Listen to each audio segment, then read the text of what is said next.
Привет всем! Были у меня большие залежи стекла размером 95,5 на 29,5 сантиметров. Где взял? Да на Авито нашел, причем бесплатно, только заберите. Это вовсе не реклама, просто совет. Также имелась доска 20 на 150, которая за свое существование успела побывать и опалубкой, и временным забором, и просто лежала в стеллажах, ожидая, когда дойдут до нее руки, и успела изрядно высохнуть. И вот появилась необходимость в еще одной небольшой теплице. Готовые на рынках денег стоят, а тут столько материала лежит. Да и опыт в строительстве такой теплицы уже есть. Вы ее сможете наблюдать далее на заднем фоне. Для начала я изготовил на скорую руку стол для обработки досок. Укладывал на него доску и с помощью циркулярной пилы с небольшой направляющей, сделанной из фанеры и приделанной к ней, начал распускать доски на равные по ширине отрезки, примерно 70 сантиметров. Также обрабатывал их с помощью электрорубанка для придания презентабельного вида. Таких отрезков мне понадобилось немало. Еще мне понадобились целые доски. Их я также обработал с одной стороны рубанком. Размечал, исходя от размеров стекол, рисовал линию отреза и отпиливал нужную длину.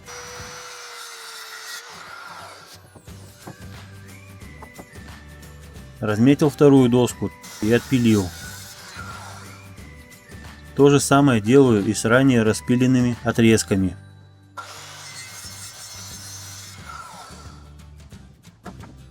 Еще мне понадобились 4 одинаковых бруска длиной, равную ширине досок. Разложил их на равном расстоянии друг от друга и скрепил все вместе саморезами.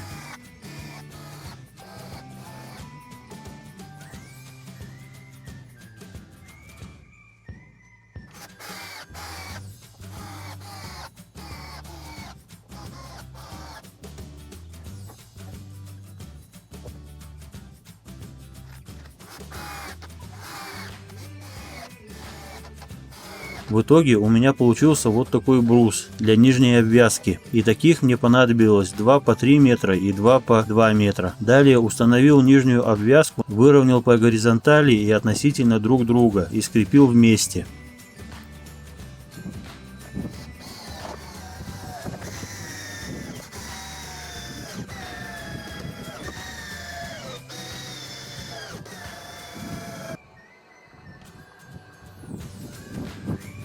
После этого приступил к изготовлению центральных Т-образных и угловых Г-образных стоек длиной 150 см. Длину опять же определил, исходя от размеров стекол.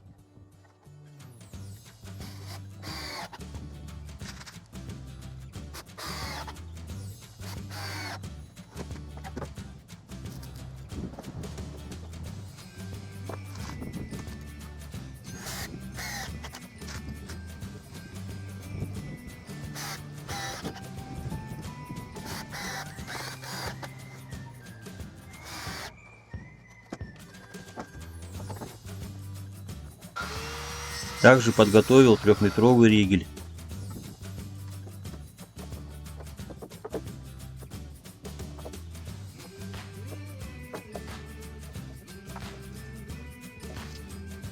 Размечаю места крепления стоек на нижней обвязке и ригеле.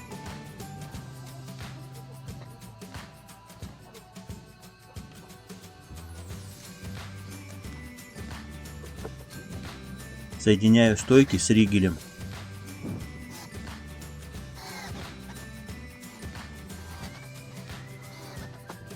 Заранее отметил и отпилил укосины, которые будут поддерживать вертикально стоящие стойки и увеличат жесткость в раме.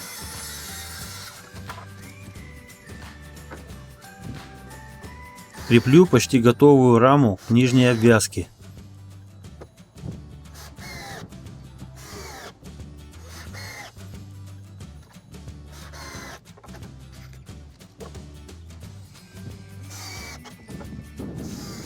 Проверяю вертикаль и укрепляю укосинами.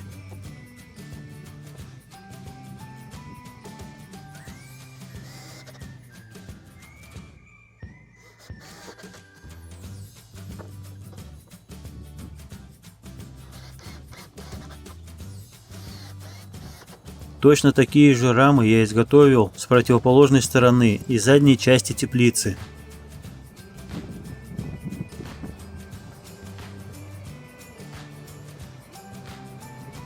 Нижнюю обвязку укрепил металлическими уголками, которые нашел у себя в закромах.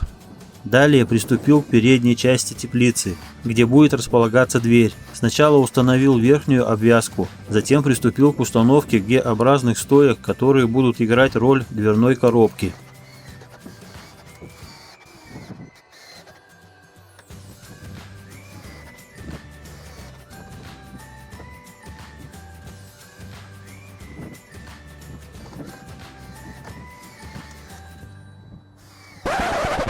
И тут я понял, что накосячил, как в том сериале «Наша Раша». Смотрите, по бокам теплицы все стойки выпирают, тут все правильно. А вот с задней части теплицы на нижней обвязке угловые стойки вровень, а центральные выпирают. В верхней обвязке все правильно, и поэтому получился вот такой наклон центральных стоек. В таком раскладе установка стекол будет неправильной и кривой. В передней части теплицы то же самое. Но эта проблема решается легко, всего лишь заменой одной угловой доски на подлиннее и установить ее так, чтобы выпирала.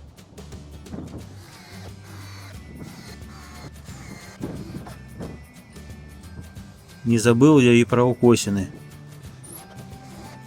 Далее я изготовил стропила. Внутренние стропила изготовил с ригелем для прочности.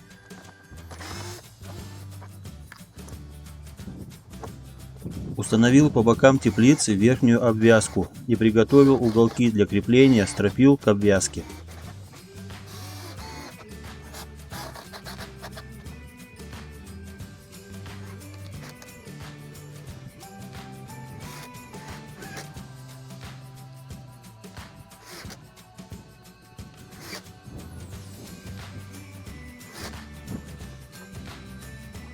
Установил стропила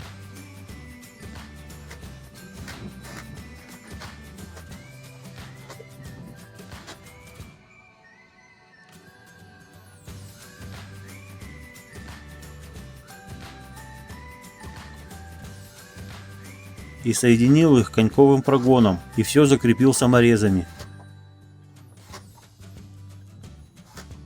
По бокам стропил закрепил небольшие рейки.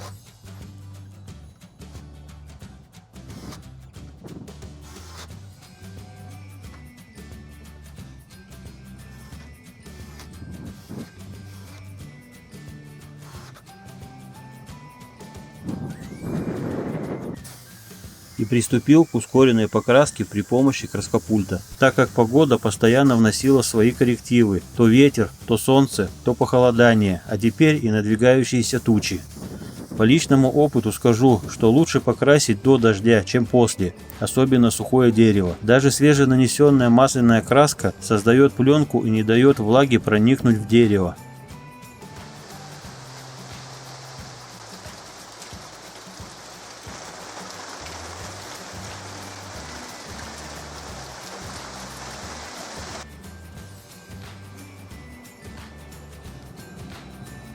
Видите, как вода отталкивается краской и остается на поверхности. Чего не скажешь о стуле, он впитал в себя все.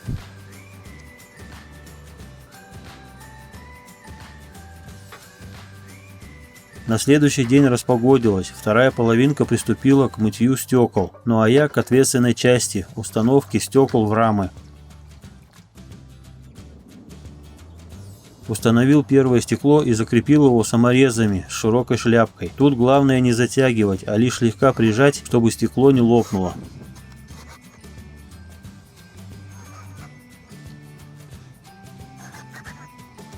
На него поставил второе стекло и также закрепил саморезами.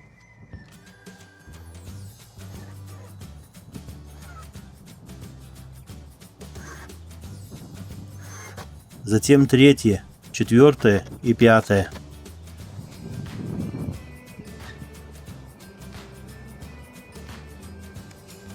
Поврежденные стекла спрятались за ригелем и за стойкой, их было немного.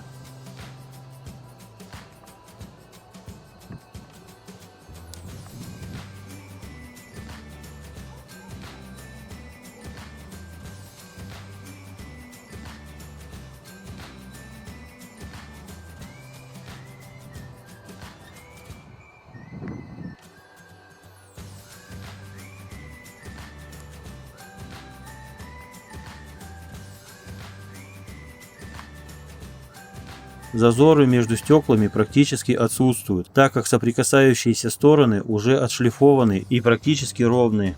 Вы скажете, такой способ крепления стен ненадежен? Я скажу, что точно так же построил первую теплицу, которая мелькает на заднем фоне. И стекла закреплены там точно так же. Стоит она уже 5-й сезон, без изменений. На переднюю часть и в центр задней рамы шли в ход битые стекла, которые я подгонял по размеру с помощью стеклореза.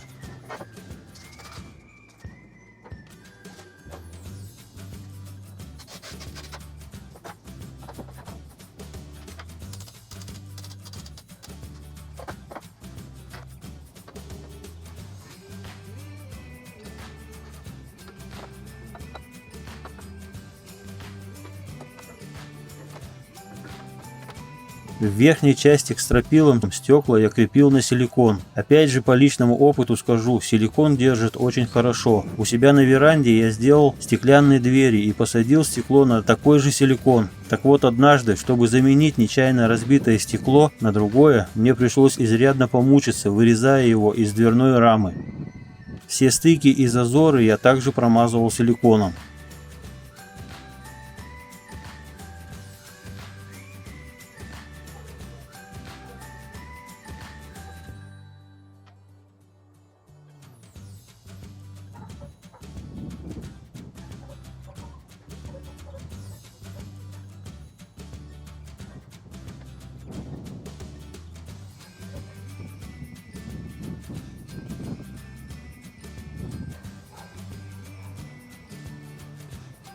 Для форточек я сделал раму под стекло от какого-то автомобиля размером 50 на 50 сантиметров. Устанавливаю форточки во фронтонах.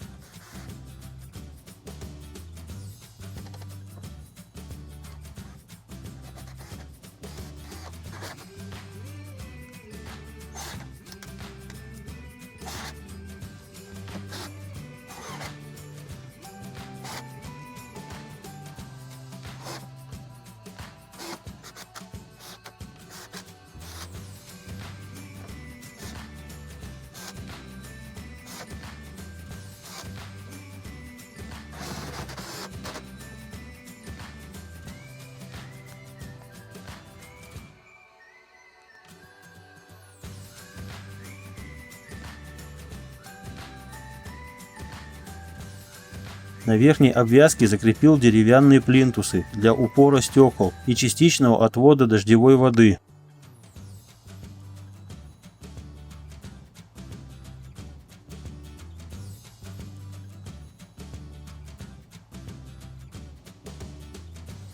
Длинным дождливым вечером делаю дверь.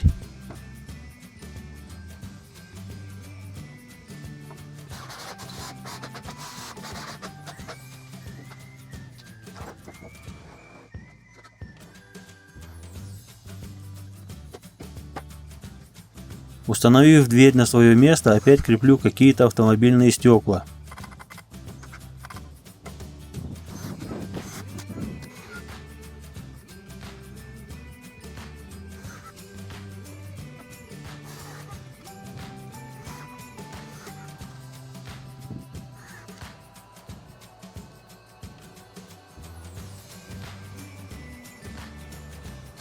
Установил крючки для фиксации дверей и форточек в открытом положении. В закрытом фиксируются на форточные завертки.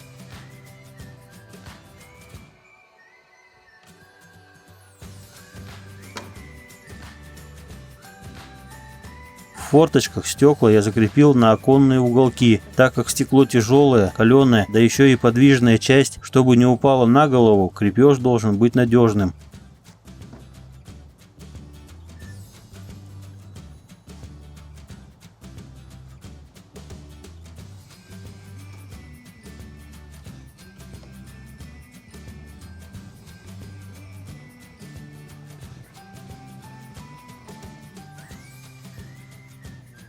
Между стеклами крыши и верхней обвязкой пространство закрыл обрезками досок.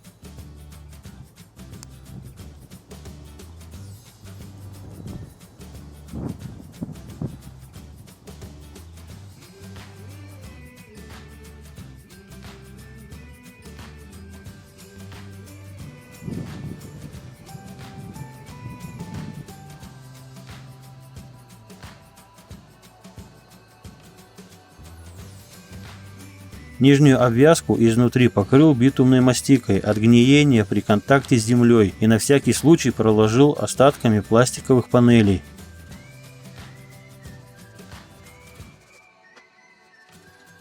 Вот такая теплица из стекла и дерева у меня получилась. Ну а в скором времени запланирована посадка огурцов и установка капельного полива.